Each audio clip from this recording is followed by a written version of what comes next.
Hi everyone, I am Alma Ramirez Lastimoso, Best Ed 3 Social Studies, and our subject is Ed 304.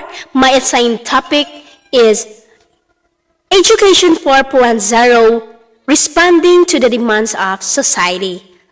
Education 4.0, Responding to the Demands of Society.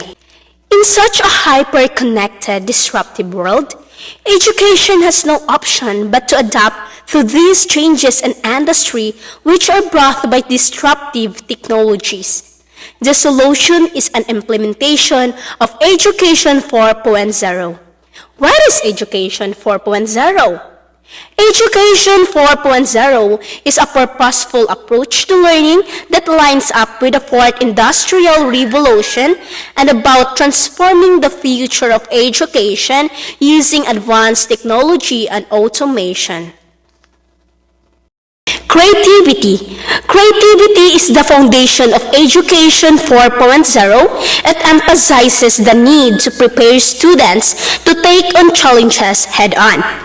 Education 4.0 will require gradual paradigm shift, demand-led instead of supply-led education, competency-based instead of knowledge-based, lifelong learning instead of front-loaded learning, modular degree instead of one-shot going, emphasis on EQ than IQ alone.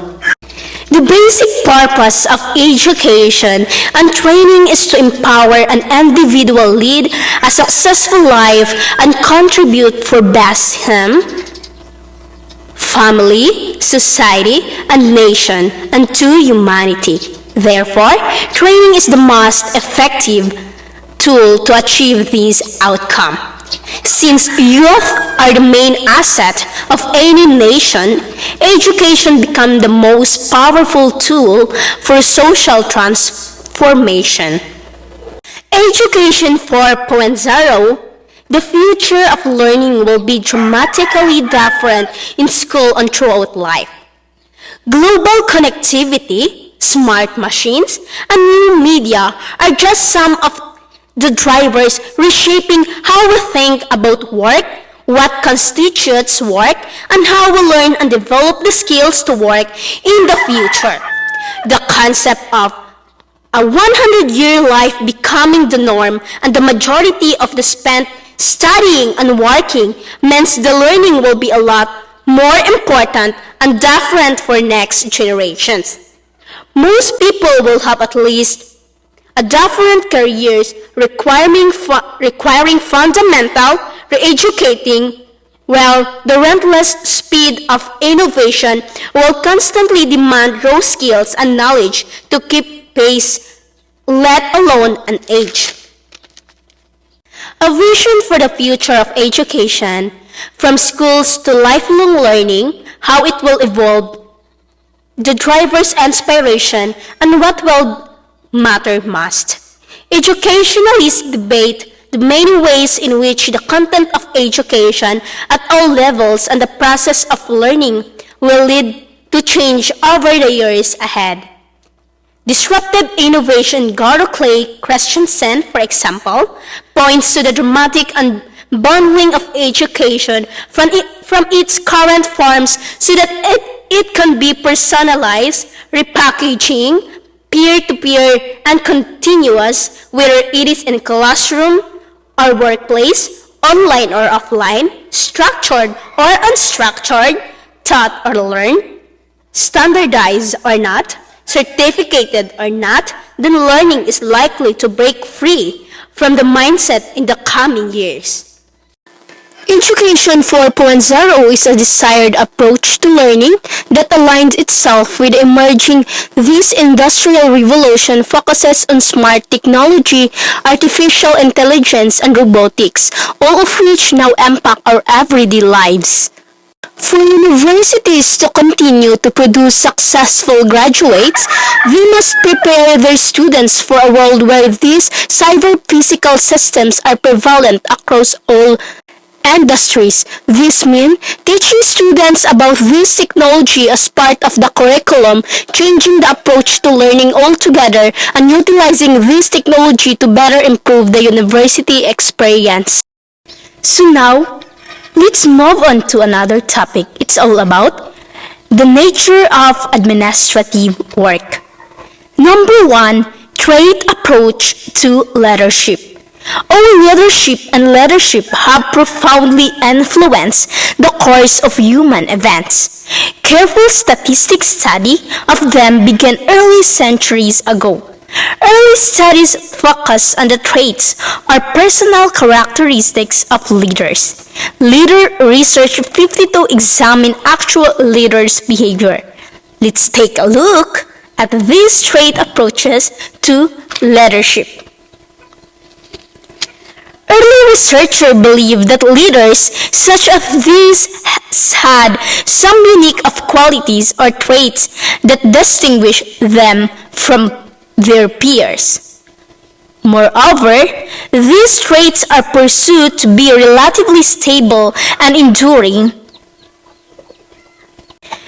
Researchers focus on identifying leadership traits, developing methods for measuring, and using the methods to select leaders. The earliest writers believed that important leadership traits include intelligence, dominance, self-confidence, energy, activity, and task-relevant knowledge. The result of subsequent studies give rise to a long-listed additional traits. Fortunately, the list became quickly so long of practical value.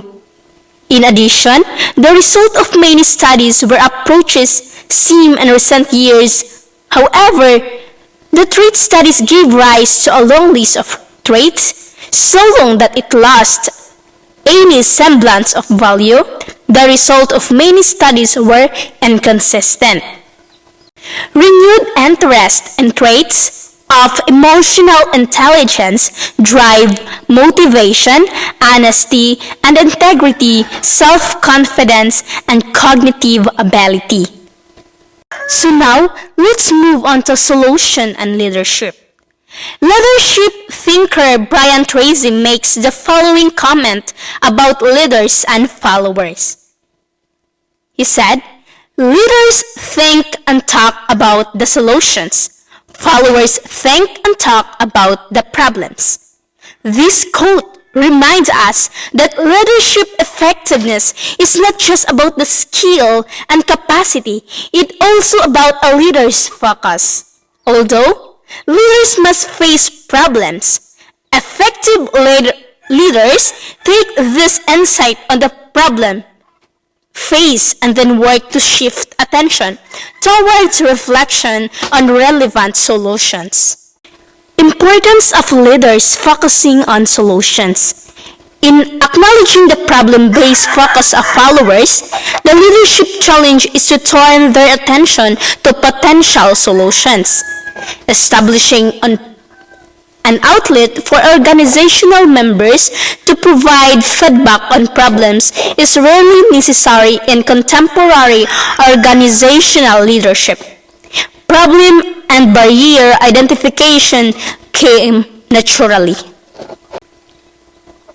A solution-based leader intentionally institutes a feedback loop for solutions from the front line and respond descriptively so that appropriate medicine is applied to the identified ailment.